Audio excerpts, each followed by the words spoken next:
Hola, compartiendo. Bueno, Lupita, Rosa, Liz. Hola, ¿me escuchan bien? ¿Se escucha bien? Bueno, no, les quería contar que anoche fui a ver una obra de teatro que es un clásico acá en Argentina que se llama El Deschave. Acá el lunfardo es un idioma inventado, ¿no? Que surge del lenguaje popular. El deschave es una palabra del lunfardo. El lunfardo es un lenguaje popular que no está en la Academia Española, pero son palabras que pegan muy fuerte. Y deschavarse y deschave significa sacarse afuera todo, romper las barreras y sacar todo lo oculto, lo secreto. Bueno, y era una pareja que se le descompuso el televisor a la noche cuando llegaba el esposo de trabajar, la esposa ama de casa, y se rompe el televisor y no les queda más remedio que conversar, porque se ve que nunca habían conversado. Entonces lo que empieza siendo una conversación aburrida porque no estaban acostumbrados se empiezan a sacar cosas y a sacar y a sacar y a sacar y llegan a un punto donde las confesiones y los secretos más inconfesables empiezan a salir, ¿no? Una pareja de 20 años de matrimonio. Y entonces, esto de deschavarse, que en algún momento todo lo oculto, todo lo que guardamos, todo lo que silenciamos, en algún momento sale, ¿no? Eh, y a veces no está bueno guardarse durante tanto tiempo, ¿no? Y eso es lo que nos pasa cuando nos guardamos cuestiones que tienen que ver con nuestra seguridad emocional, con nuestros deseos, con no querer molestar a otros, por no querer vivir un conflicto o experimentar una zona de conflicto, porque ahí empieza el primer punto, ¿no? Que nos define y nos ubica en un destino de soportar, de aguantar, de resignarse.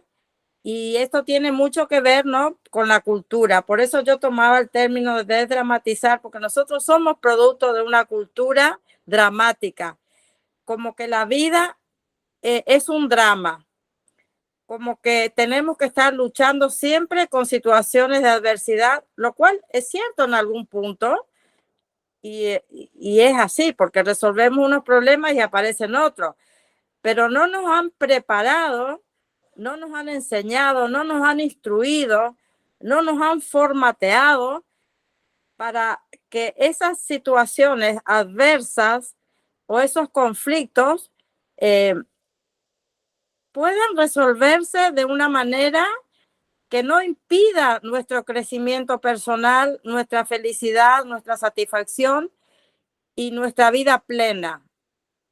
Entonces tenemos que las influencias que hemos tenido a lo largo de nuestra historia, sobre todo las mujeres y también los hombres, por supuesto. Yo trabajé muchísimo tiempo en violencia de género y con los años fui cambiando también mi visión con respecto al comportamiento violento de los hombres hacia las mujeres, donde la historia coloca al hombre como victimario y a la mujer como víctima. Y yo hoy me paro desde otro lugar, desde que los dos son víctimas. Ambos son víctimas de un sistema de creencias donde se le coloca al hombre en un lugar de hegemonía, de dueño, eh, en un lugar de poderoso, de autoritario y dueño de su única verdad. Y a la mujer en un lugar de resignación, de aceptación, de amorosidad sentimentalizada, donde se generó una suerte de códigos que técnicamente se llama amor romántico, amor basado en la idealización, y no en la realidad. Entonces, ¿cuáles fueron los elementos que configuraron este sistema de creencia? Bueno, uno de los elementos claves es la religión, ¿no? La religión que históricamente, digamos, promulgaba y promocionaba el sufrimiento como una virtud, el, digamos, el postergarse y el entregarlo todo como una zona de confort en el que nos acostumbramos a vivir. Hace poco se celebró acá en la Argentina el día de la neonatología, el día del médico y médica neonatóloga. Y la Sociedad Argentina de Pediatría pone un comunicado felicitando a los médicos neonatólogos, dice, celebrando a aquellos que los dan todo por amor, para que las familias agradecidas puedan volver a sus casas con un niño sanado. Y en este sentido, quiero analizar con ustedes el contexto, ¿no? Que la neonatología, que es la disciplina científica que trabaja los primeros, el primer mes de vida de un recién nacido, es la especialidad más jerarquizada del sistema de salud acá en la Argentina y creo que también en el mundo, pero voy a hablar de mi país, que es donde yo conozco. Es la especialidad más sacrificada, donde solamente hay mujeres, es la menos rentada en términos económicos, y donde el burnout, el síndrome de burnout, que es un estado de alienamiento emocional y de agotamiento mental, como cerebro quemado, afecta a la mayoría de los profesionales, de la que yo también pude padecer porque ejercí la neonatología. Y ni las propias usuarias del sistema de salud, o sea, las propias médicas ni enfermeras, fuimos conscientes de eso, o muy pocas fuimos conscientes para corrernos de ese lugar tan insalubre, tan sacrificado, que si bien obviamente es una profesión de alta nobleza y entrega, pero el mismo sistema feminiza esa profesión, usa la condición femenina de cuidadora natural, de resignada, de sacrificada, para colocarlas en ese lugar. Casi no hay hombres neonatólogos, casi todos son mujeres. Y lo mismo el personal de enfermería también, o sea que es un servicio de mujeres. ¿Qué quiero decir con esto? Cómo la religión, incluso la ciencia, la educación, la propia familia, toda la sociedad promueve, digamos, esta posición sacrificial, como que si uno no se sacrifica, si uno no se pone en situación de abnegación, no es una buena persona, o si uno reclama para sí más poder económico o distribución de poder, digamos, en el caso de poder tomar decisiones a nivel político o a nivel familiar, generalmente esto no está bien visto, sobre todo en el caso de las mujeres. O sea que las mujeres padecemos esta desigualdad de nuestro género y entonces somos de alguna manera las portadoras de ese concepto y reproducimos en nuestros hijos porque somos las que portamos, digamos, el cuidado, porque todavía el rol materno sigue siendo en torno a las mujeres la sostenedora de la cultura, ¿no? Entonces, nosotras mismas fomentamos el machismo, el patriarcado, la desigualdad de género, pero no lo tomemos como una situación de culpabilidad, sino como una toma de conciencia para ir rompiendo estos patrones culturales que no benefician a nadie. Entonces, fíjense que si la ciencia médica de jerarquiza una profesión tan sublime, tan valiosa como es la del ser humano en sus orígenes, como ser el recién nacido, por aquello de que las mujeres y los niños primero, eso no es cierto. En la realidad no se cumple.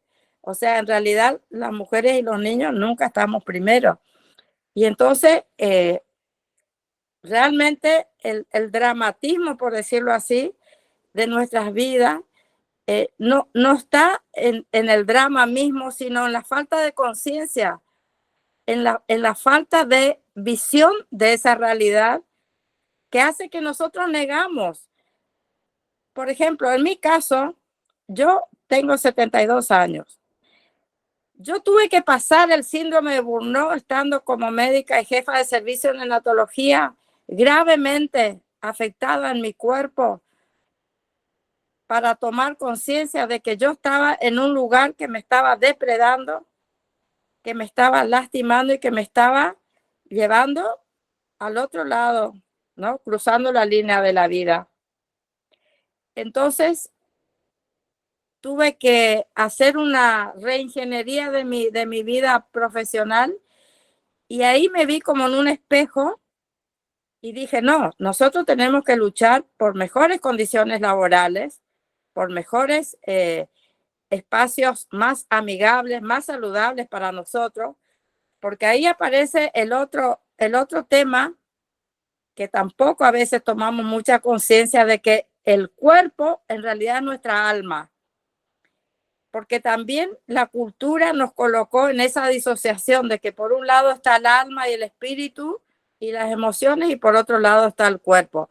En realidad nuestro cuerpo es nuestra alma, porque es ahí donde se dirimen las luchas y es en nuestro cuerpo donde se registran todos los aspectos relacionados con la violencia, con la desigualdad, con la insatisfacción, con la postergación y con todos esos condicionamientos que nos hacen, digamos, ser personas resignadas, adaptadas e inconscientes de que podemos cambiar.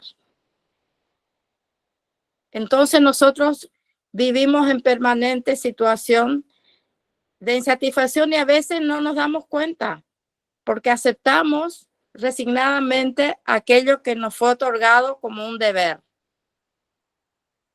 Entonces, ciertamente las mujeres hemos dado muchos pasos, pero estamos lejos de lograr todavía una situación de igualdad con respecto a los varones, que yo digo también que siempre son también víctimas de este sistema.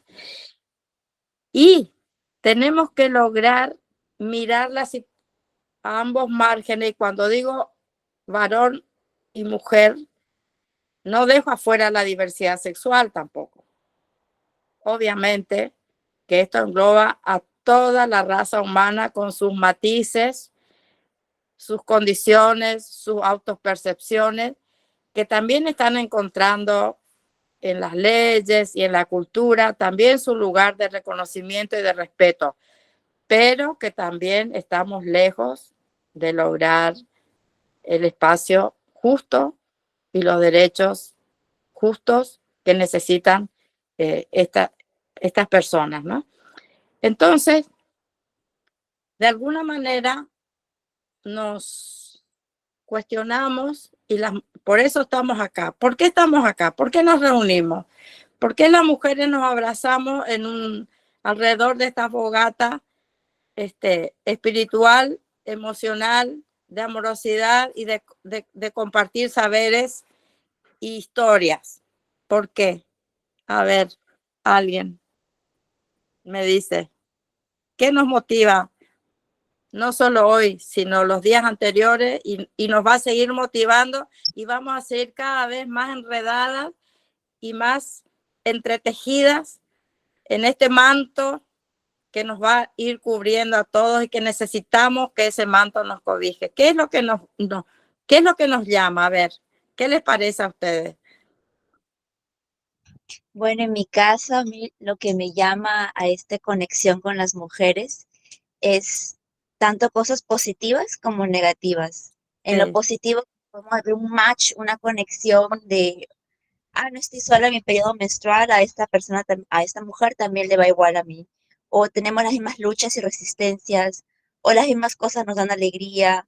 Yo trabajo, por ejemplo, como educadora y entiendo eso que me comenta como profesora. Entiendo lo que me comenta de que se ha determinado el cuidado para las mujeres y eso también se ve en el sector de educación, por claro. ejemplo. Exactamente. O sea que nosotros somos un universo sobreexplotado desde el punto de vista de nuestra condición de cuidadora, ¿no?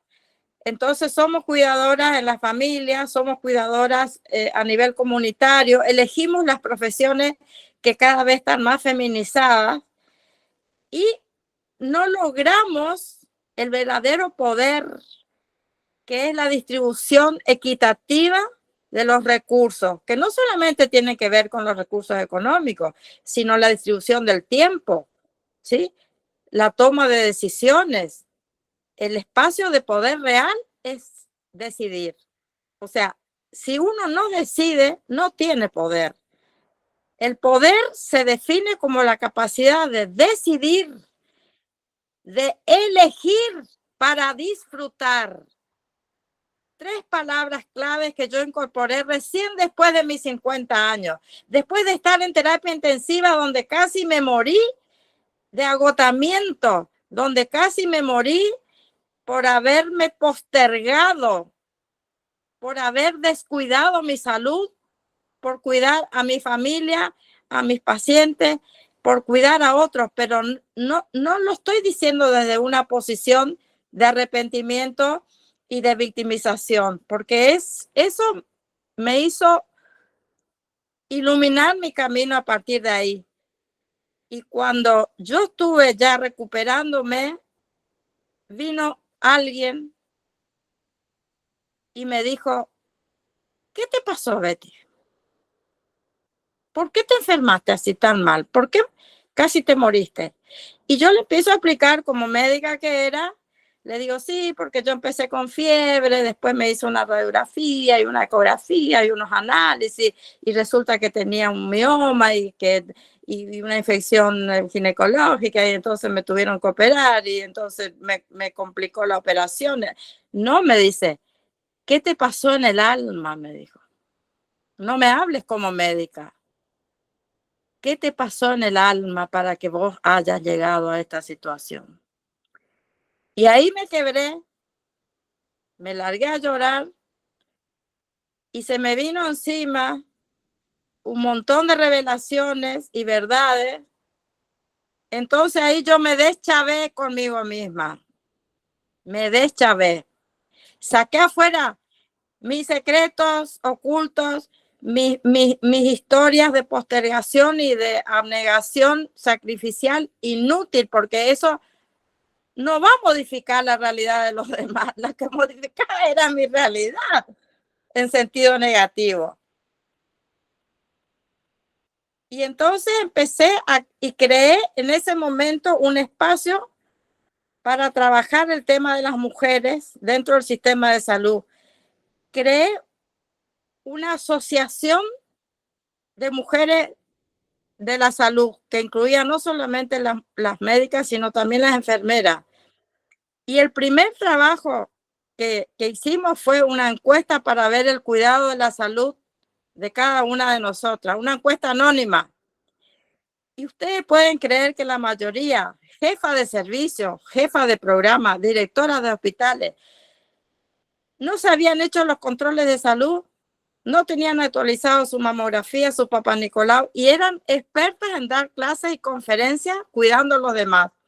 Es más, muchas se han muerto por enfermedades evitables en lo que se llama en el ejercicio del deber, como pasa también con las amas de casa, porque no solamente pasa con las mujeres que trabajan en el espacio público, también en la intimidad de un hogar de 4 paredes, también hay postergaciones y hay sumisiones y hay mucho sacrificio. Es peor todavía, porque de alguna manera eso está mucho más validado a nivel social y a nivel cultural como la maternidad, ¿no?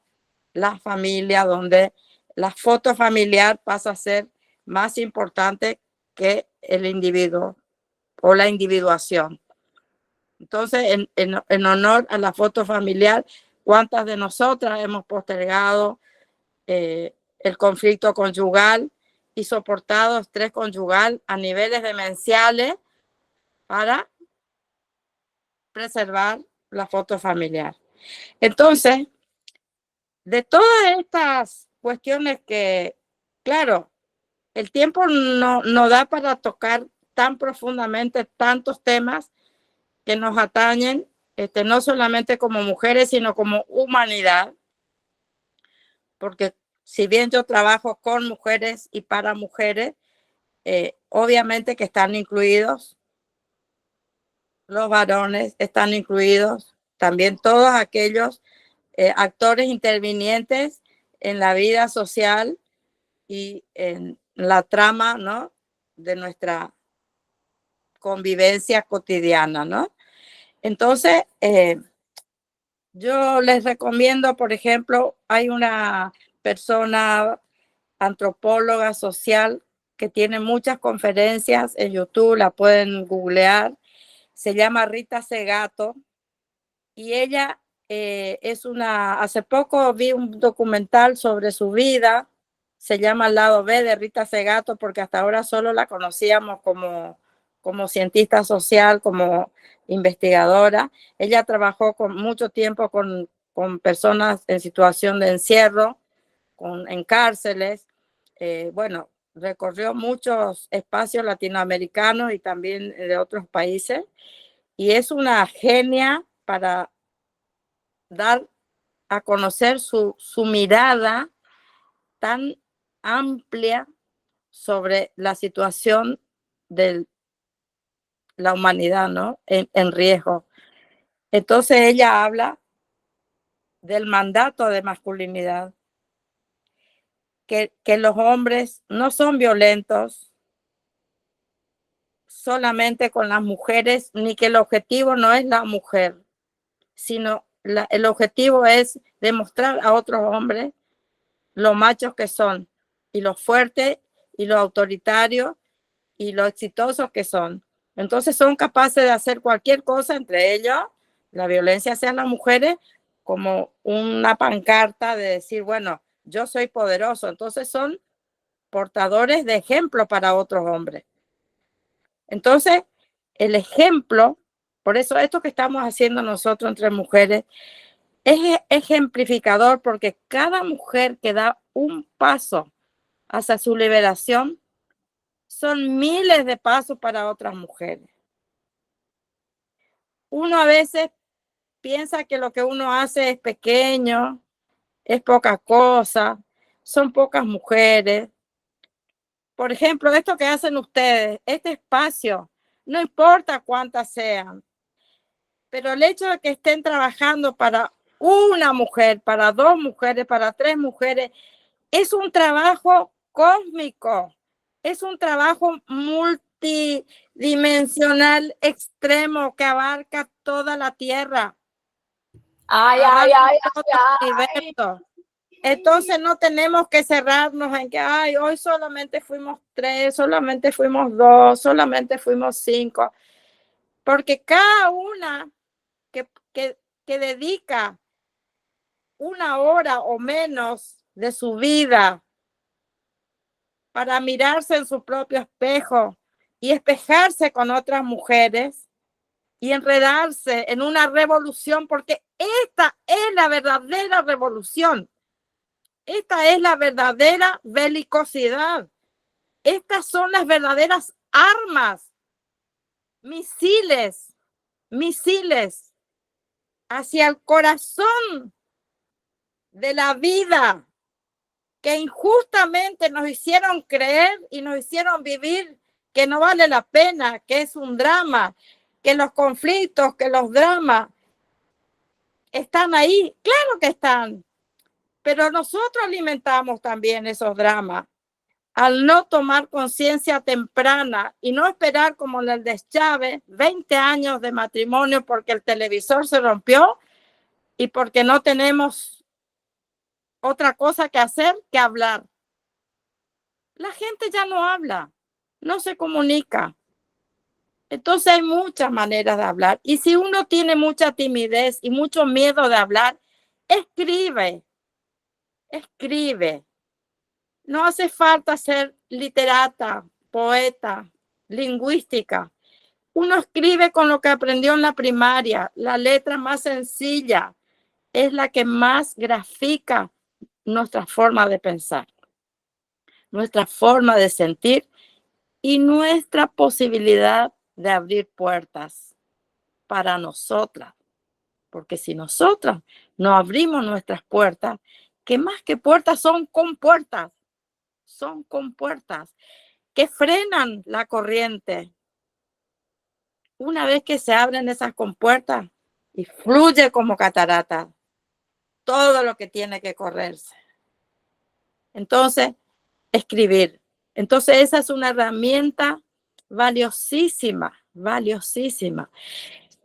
Yo tengo una amiga que vivió muchos años refugiada política durante la dictadura argentina, estuvo refugiada en Suecia y después fue a trabajar como voluntaria en Mozambique para Naciones Unidas y me mostró un álbum de fotos impresionante de toda esa vida de nómade que tuvo, de revolucionando su vida, ¿no?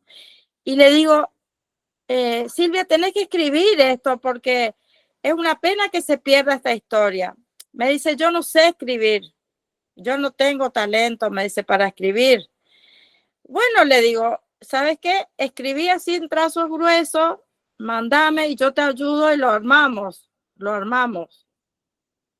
Cuando me mandó el borrador, su primer borrador, le dije, Silvia, yo no voy a corregir porque esto es una profanación. Lo que escribiste es lo más exquisito que yo leí en mucho tiempo. Ni ella sabía que sabía escribir. No sabía que sabía escribir.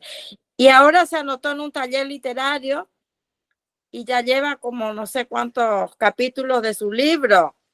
Bueno, tampoco la idea es escribir un libro para publicar y hacerse rico.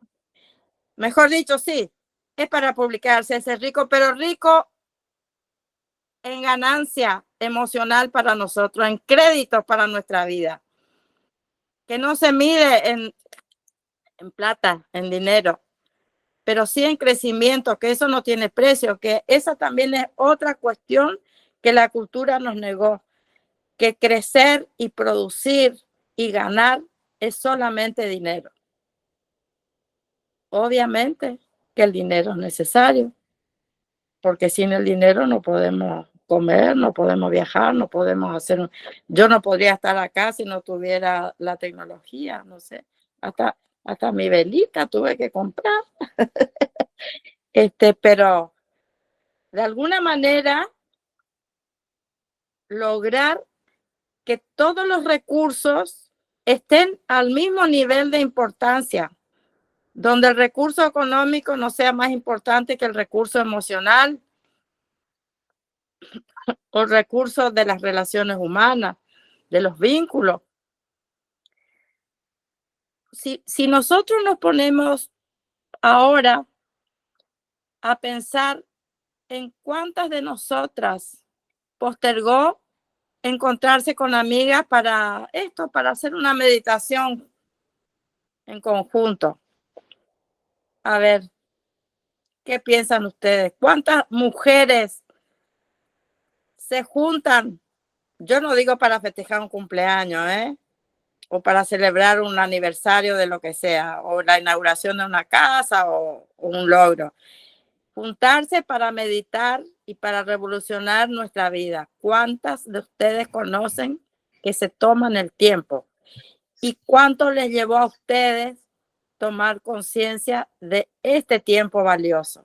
A mí me llevó la mitad de mi vida cronológica, pensada como, no sé, la mediana edad, como se dice, a los 50, suponiendo que voy a vivir 100 años, cuando en realidad uno no sabe cuándo va a partir. Pero no esperemos tanto y hagamos que el tiempo también sea una inversión, que sea un recurso tan valioso como ganar dinero, ganar tiempo para nosotras, para sentarnos a pensar nuestra vida, a pensarnos y a deschavarnos. O sea, no tenemos que tener miedo a sacar afuera. Eso también es una conquista de los últimos años. Todos sabemos, las que tenemos unos años más, yo cuando era chica me acuerdo que yo vivía en una aldea y había solamente 2 colegios, un público y un privado, y el colegio privado era religioso. Y una maestra se embarazó. ¿Y qué pasó? Eran los años 60. Ella tuvo que dejar, o sea, la expulsaron, no pudo seguir siendo maestra, la expulsaron del colegio y la expulsaron de su propia casa también, porque la confinaron, en su propia casa la confinaron, como ya no tenía trabajo y no podía salir porque había cometido el pecado, entonces ella misma se autoexcluyó y terminó siendo la cuidadora de su sobrino, de su madre, como una monjita de clausura. Eso hoy es casi impensable, aunque todavía puede ser que algunas mujeres paguen el costo de su transgresión. Pero hemos evolucionado de aquellos años, obviamente, pero es cierto que nos falta todavía mucho camino. Y esto que estamos haciendo ahora es realmente yo les celebro, les doy toda mi bendición, no religiosa, sino bélica, de que estamos usando las verdaderas armas para lograr la independencia y aquello que es mucho más que la independencia, que es la emancipación. Emanciparse es la tarea. Es la tarea. Porque nosotros vinimos a este mundo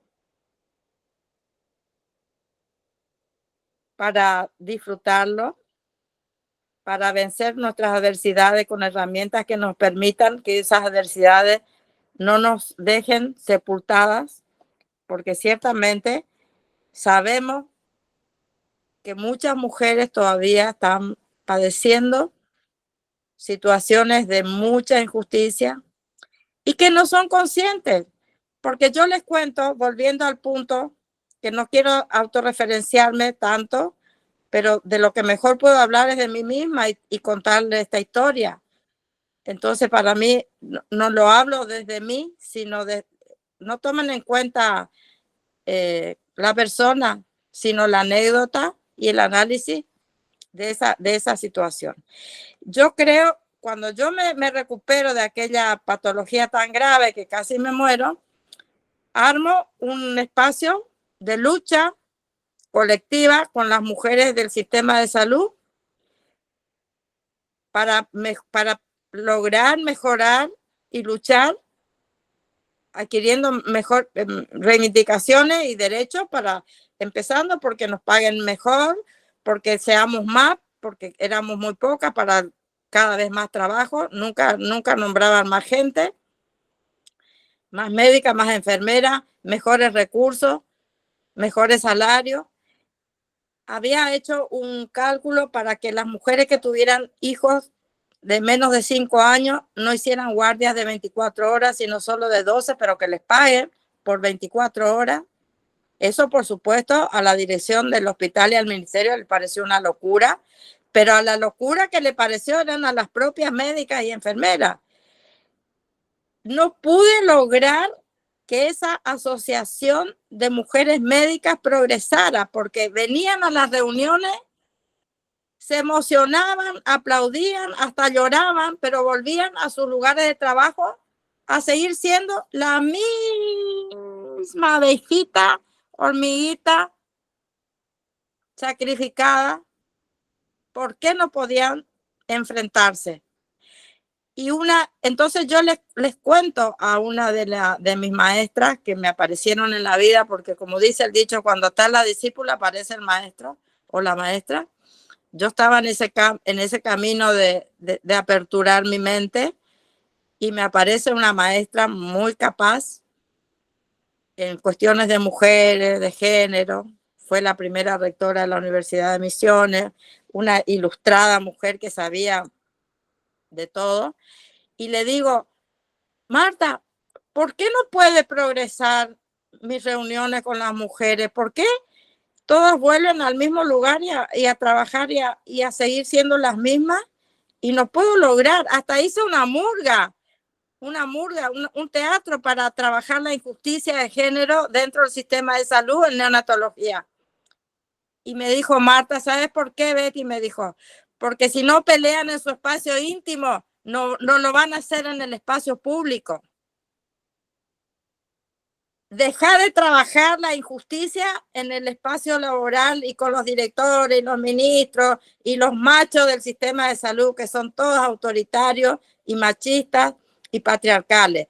Tienen que luchar en su vida íntima, porque seguramente que para muchas de esas mujeres, me dice, el servicio es la extensión de su cocina.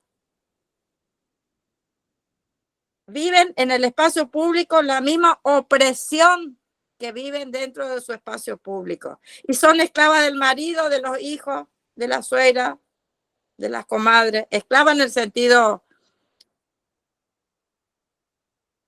de estar atendiendo sus necesidades en vez de atender las suyas propias, a las cuales me incluyo, porque yo hasta que no me pasó eso, yo estaba feliz de ser quien era. La médica abnegada, apasionada, que dejaba todo, como dice la Sociedad de Pediatría, dejaba todo para tener la sonrisa y el agradecimiento del otro lado. Pero eso no alcanza. No alcanza con que nos llamen y nos feliciten y nos abracen y nos agradezcan. Alcanza cuando nos pagan y cuando el intercambio sea justo.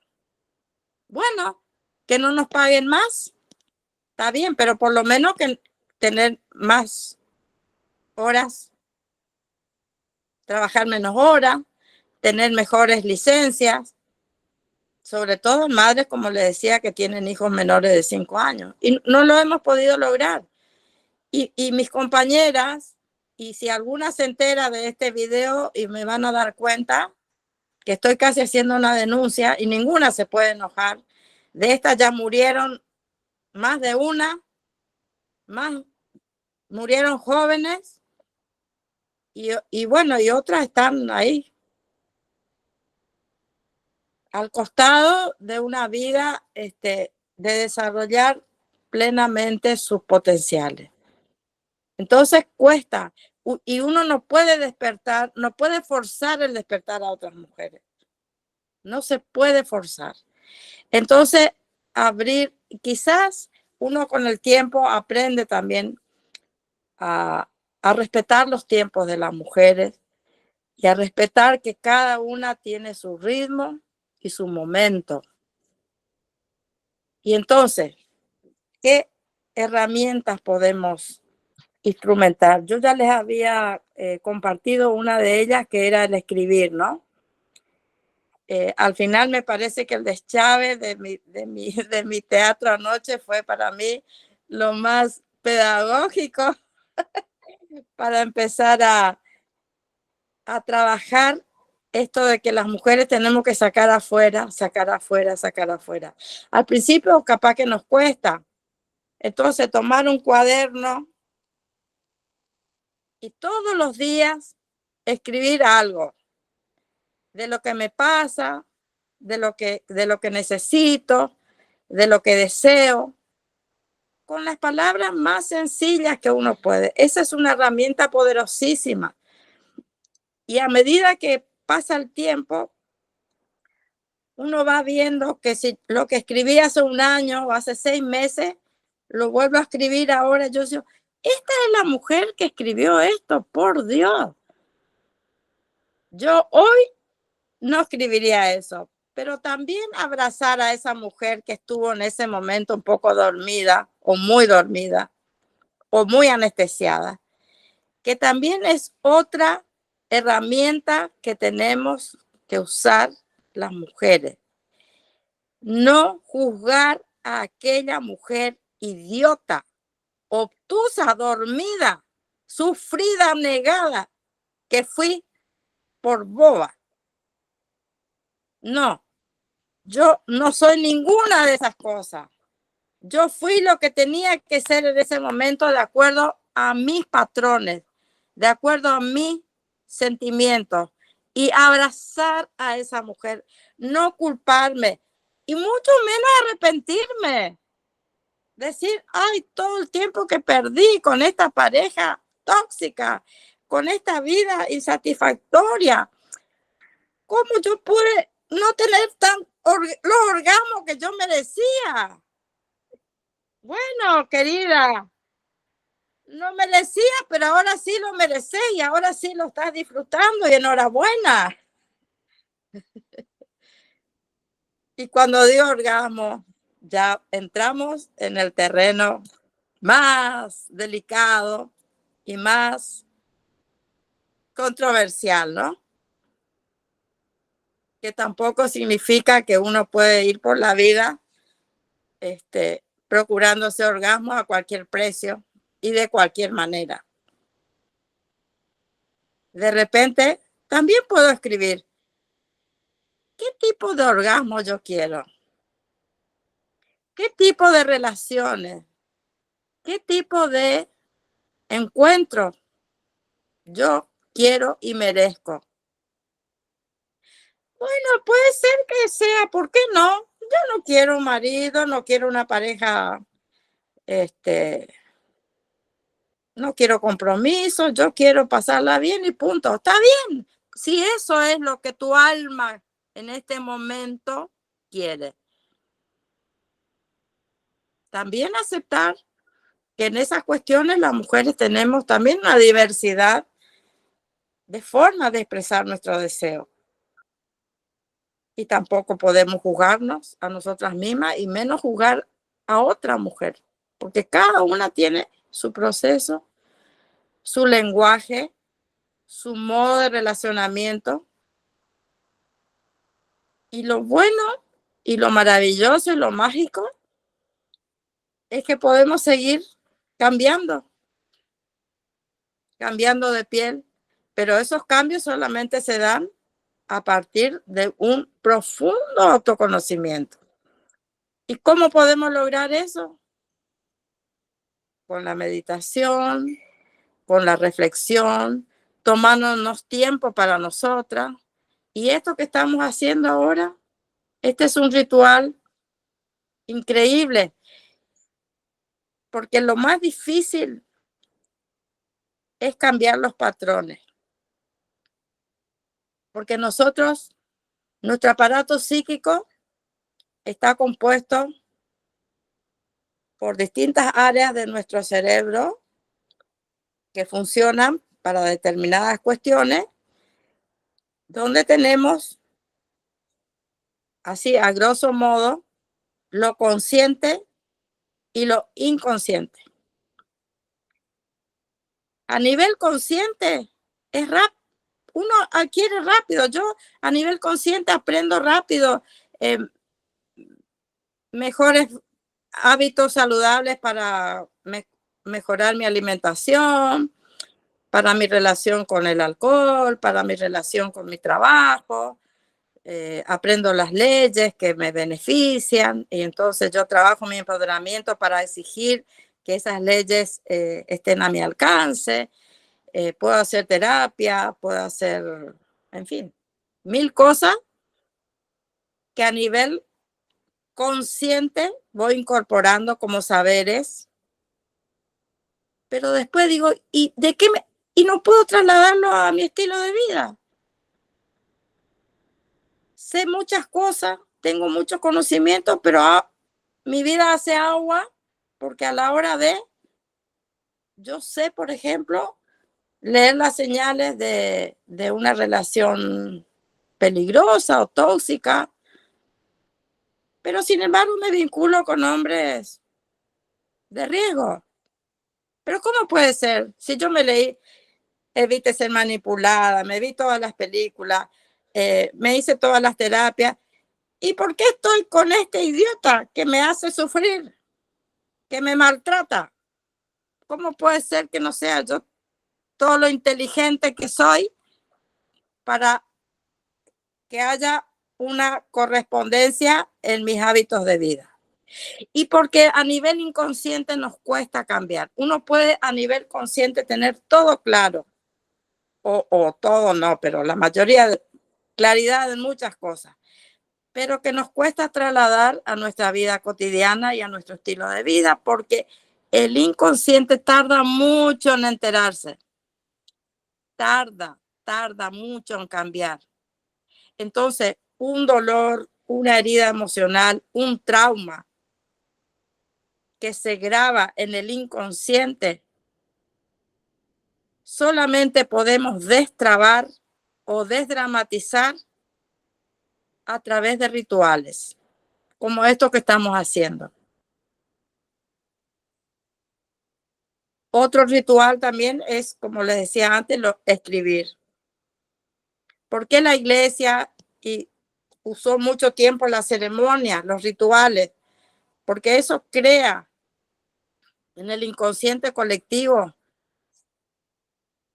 una señal muy fuerte que se instala de una manera que a veces es para siempre.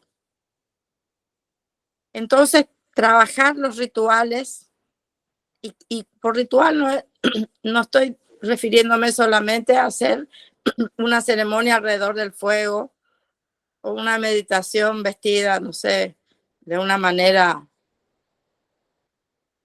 festiva, sino el verdadero ritual es tomar conciencia de mi conflicto, observándome profundamente y con otras personas también. ¿Por qué no?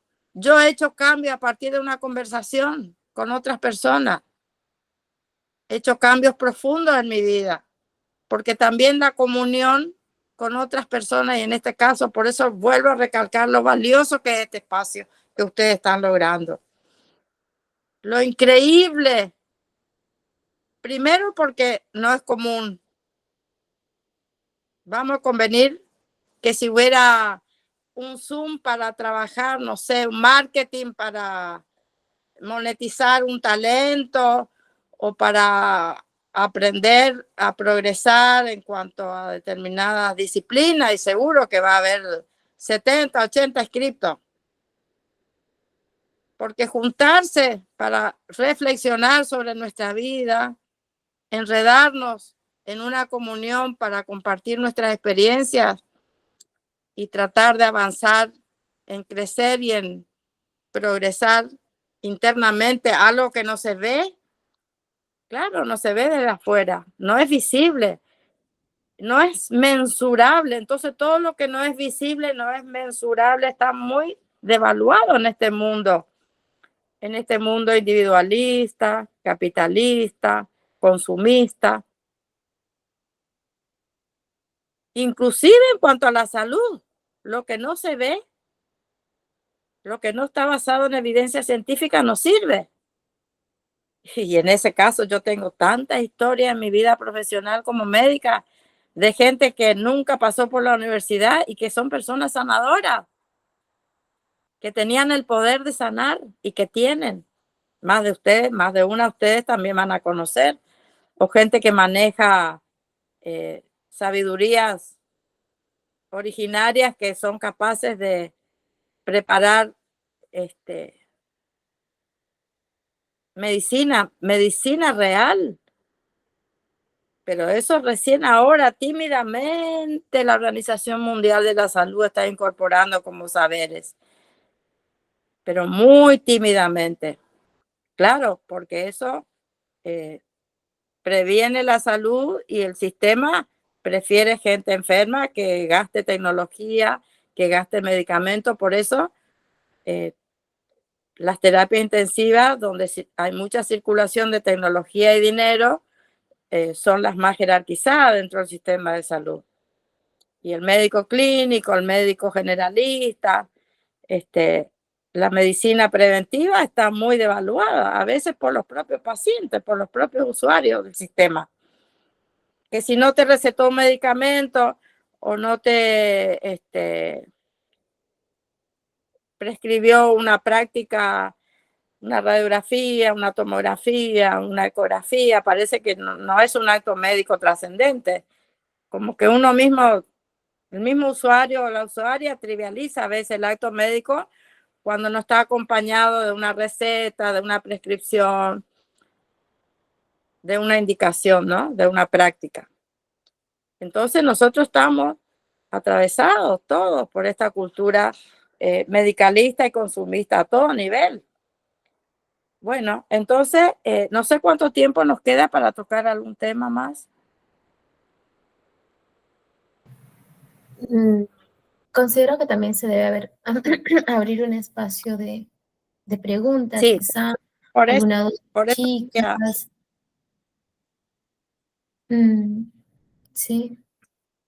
Por eso puedo escuchar preguntas o compartir alguna historia que quieran, alguna de ustedes, algo relacionado a lo que vinimos hablando, alguna historia.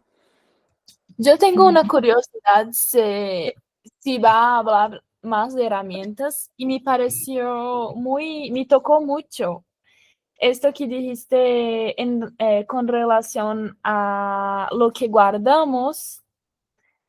Está relacionado al deseo, a seguridad y el agradar el otro.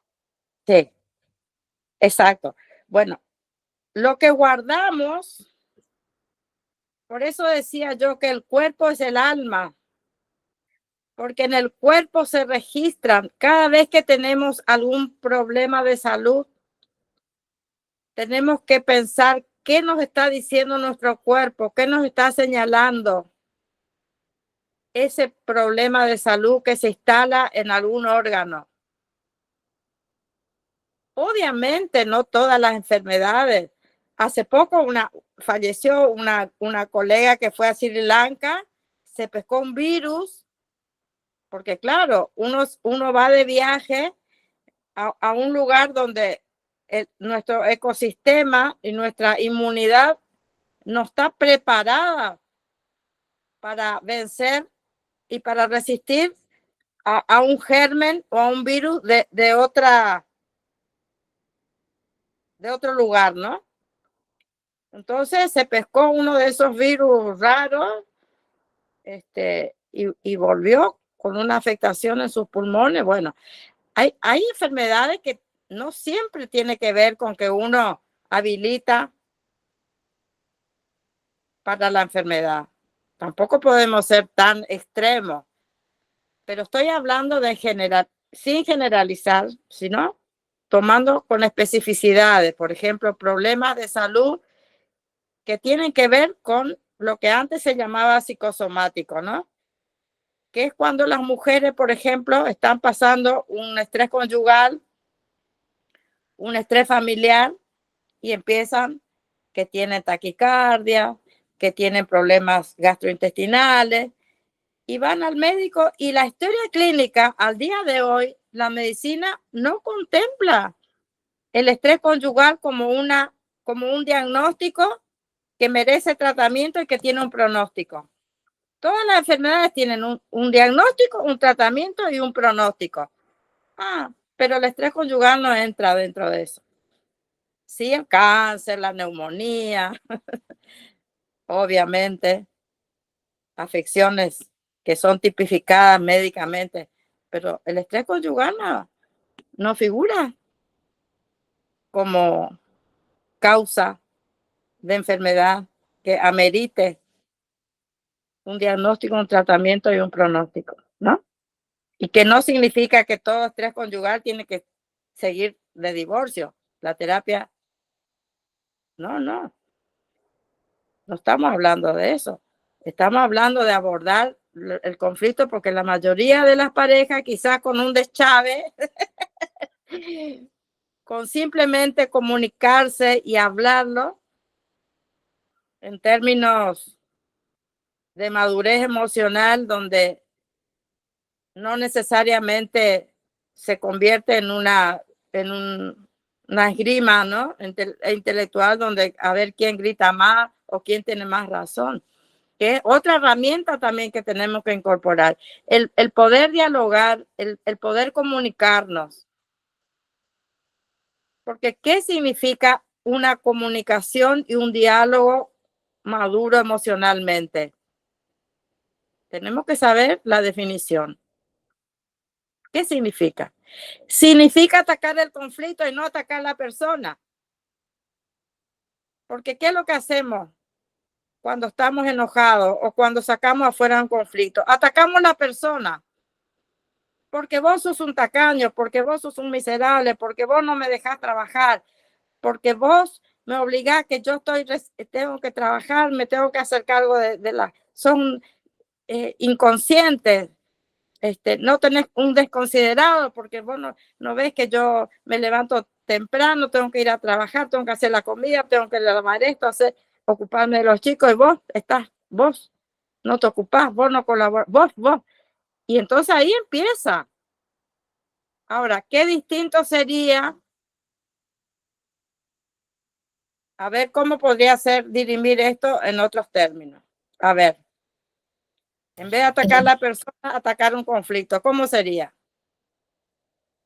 Listo. Celsi, Liz Gray nos comparte en WhatsApp, ¿no? Sí. Que tanto lo que has dicho hace un rato, Sí. desde la educación, dice, nosotras nos encargamos de multiplicar en los salones. Lo que hablabas hace un rato sobre multiplicar lo que reproducimos, ¿no? Como mujeres que estamos ya con un nivel de despertar y conciencia.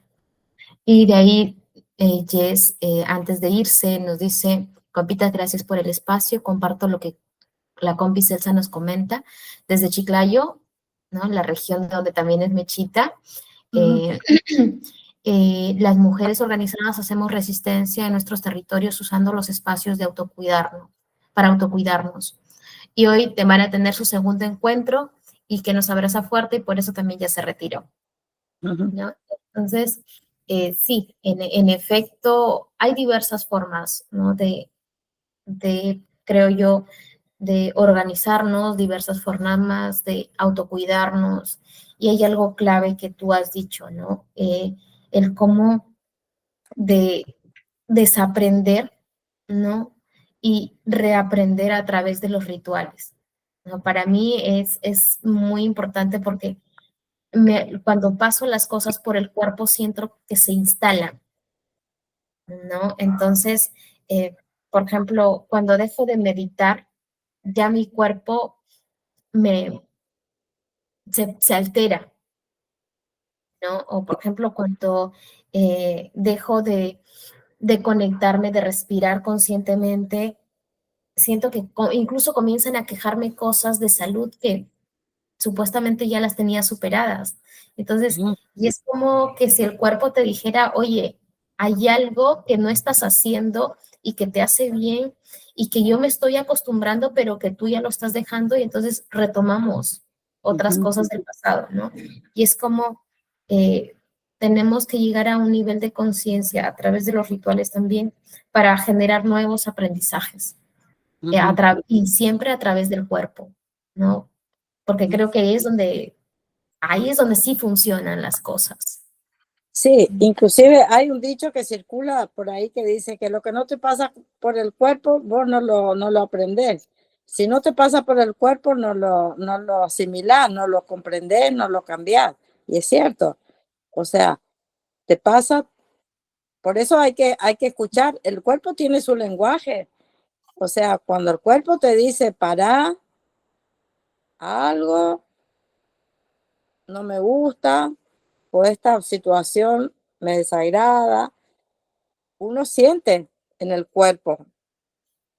Hay un tercer ojo, hay una percepción extrasensorial que nos alerta, pero generalmente para que eso funcione, uno tiene que estar en una armonía interior importante, porque si uno está agotada, cansada, estresada, bueno, realmente uno pierde esa capacidad de percibir, pierde lo que se llama su alerta.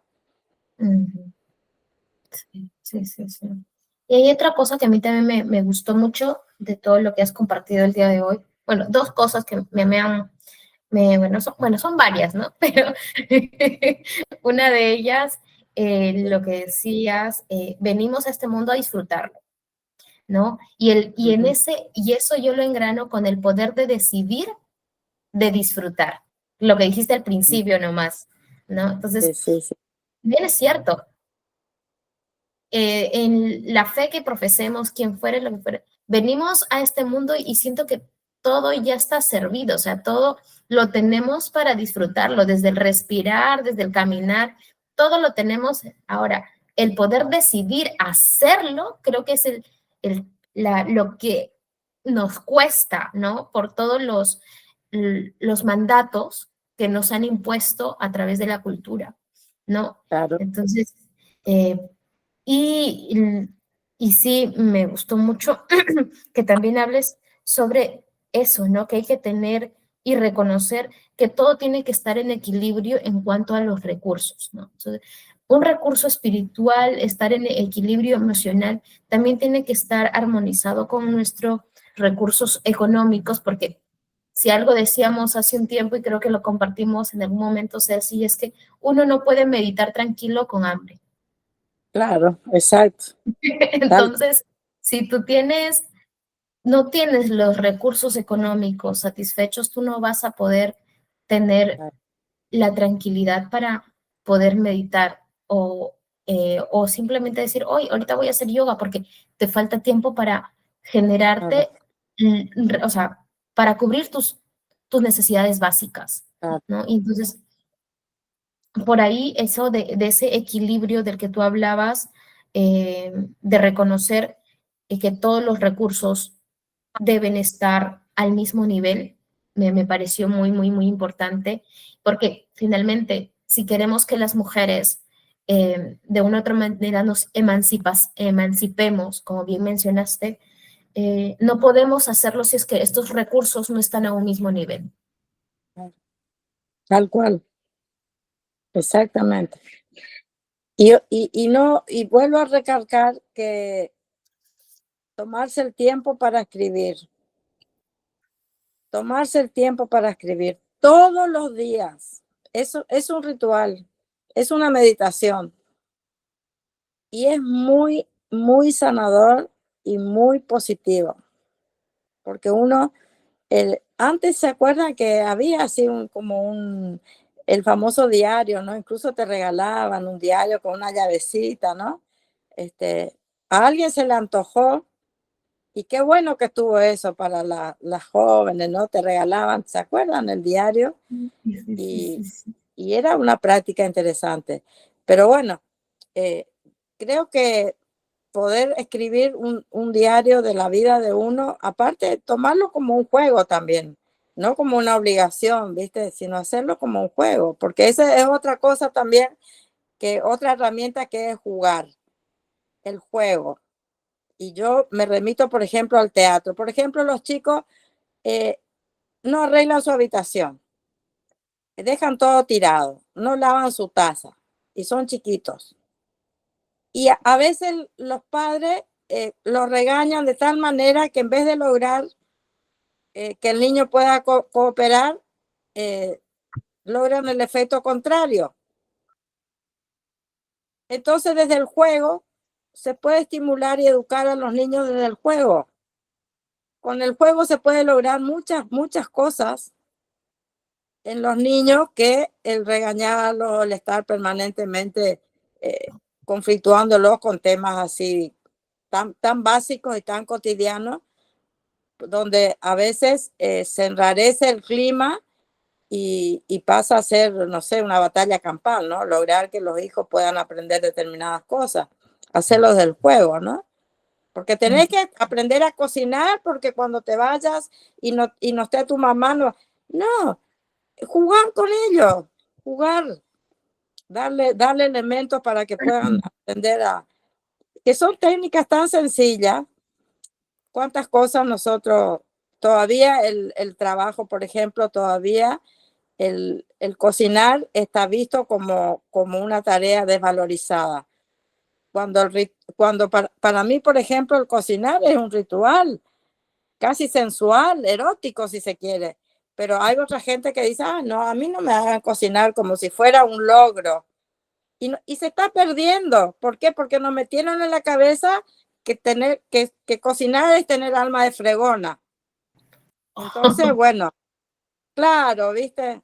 Porque es cierto, porque tantos años las mujeres estaban confinadas a la cocina que nos transmitieron eso, ¿no? Que por lo menos mi hija, vos cuando seas adulta, ¿viste? No tengas que cocinar como yo que cociné toda mi vida. Cosas así. Entonces, hay mandatos culturales por los cuales uno desestima determinadas prácticas como que son así, catalogadas y encorsetadas como que están desvirtuadas, ¿no? Claro. Bueno, la Bueno, verdad sí. que espero que haya sido de utilidad mi participación. Fue mi Ay, primera vez, mi primera gracias. vez. No, muchas gracias, Elsa, de verdad. Has puesto muchas cosas sobre la mesa, creo, ¿no? Porque en los espacios de lunáticas yo también he escrito varias cosas. Sí. Eh, es que hay muchas cosas que tú has comentado el día de hoy que a veces en los espacios místicos, holísticos, no se toma, no se toca, ¿no? Pero es algo que está y nos atraviesa y que es importante mostrarlos porque si no, lo que no se visibiliza es como si no existiera, pero Claro, muchas veces es eso lo que nos está absorbiendo o no está generando ese equilibrio, ¿no? Que necesitamos, ¿no? Entonces, sí, agradecerte mucho, Celsa, por tu intervención, de verdad nos has ayudado muchísimo, particularmente me has hecho recordar cosas y ver nuevamente cosas y recordarme la importancia que son los rituales y entre ellos pues el escribir que tanto me gusta y que hoy hace un tiempo acá como que no lo estoy haciendo como se debería. sí. Y bueno, eso por mi parte, y créeme que volvernos a encontrar, volvernos a escuchar de esta manera, siempre es como que un cariñito al corazón también. Así que, Sí. Elsa, parte muchísimas gracias, Y muchísimas. la verdad que para mí también fue un espacio de alegría interior tan valioso que necesitaba además. Oh, Así que Elsa, muchísimas gracias también por haberme convocado. gracias. Y estoy cuando quieran, si quieren que lo repitamos, podemos hacer un taller literario, no sé, intercambio Ay, me de escritura, encanta. sí. Yo estoy trabajando ahora con un grupo también para hacer talleres literarios Y así hay mucha gente que tiene mucha capacidad para escribir y que ni sabe porque nunca se puso en ese lugar. Es como la música o escuchar, decir yo no tengo oído musical. Eso es una frase hecha que no se ajusta a nadie, nunca, nadie, salvo que sea sorda, ¿viste? Pero bueno, ahí ya es un problema que no tengo oído para nada, pero no existe, no tengo oído musical, ¿viste? Pero está tan internalizado eso, así que bueno, hermosura, mil gracias por este espacio, y nos vamos a volver a encontrar seguro, y una vez más le ofrezco mi casita para cuando quieran venir a Buenos Aires, solamente que con cierto tiempo para organizar y esperarlas como corresponde. Gracias, Celso. Bueno, Nat, Me encantó, me sí. encantó. Aparte, Gracias. Buenos Aires, a pesar de que estamos pasando un cuello de botella raro, Buenos Aires siempre tiene su mística y su encanto, así que serán muy bienvenidas. Ay. Bueno, Bueno, queridita, nos vemos, nos seguimos hablando. gracias. Cariños a Celso, todas. Chao, Rosa. ¿Se fueron todas ya?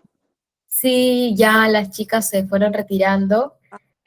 Bueno, Lupita me dejó un mensaje diciendo que está muy encantada, que le gustó mucho volvernos a encontrar y saludarnos. Ajá. Sí, sí. Bueno, Jess también, que nos escribió hace un ratito por el chat. Y bueno, Celsi, Nat, no sé, algo que quieras comentar para cerrar la sesión. Que sigo aprendiendo, Gracias. que sigo aprendiendo de ustedes, conmigo misma, con cada encuentro. Sí, sí, sí, sí. Así que, bueno, corazón, un beso Besito. grande, un beso grande Gracias. y hasta cuando